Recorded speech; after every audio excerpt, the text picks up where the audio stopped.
Snack Factory definitely knows how to get down with incredible flavors, and garlic parmesan is no exception.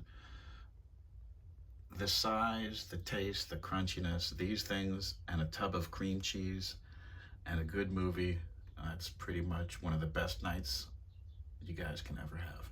Um, Honestly, though, it confuses me because I'm in love with the brand. It just has a special place in my heart because there's someone very dear to me literally buys them all the time and keeps them in stock in the house with some cream cheese, and that's our kind of like go-to movie night snack, and they are delicious.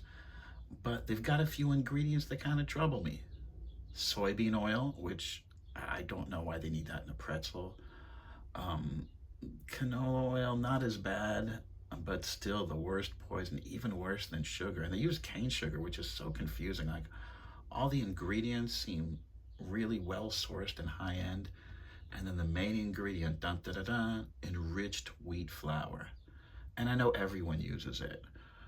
Everyone uses enriched wheat flour, but it's such a high quality snack. The flavors are so good. I just kind of wish they just used regular flour without the poisons, without the so-called vitamins that we all know are just, whatever. So the flavor is incredible. I wish that they had non-GMO ingredients. I wish that it was just a little cleaner, but that notwithstanding, the taste is great and still really love these things.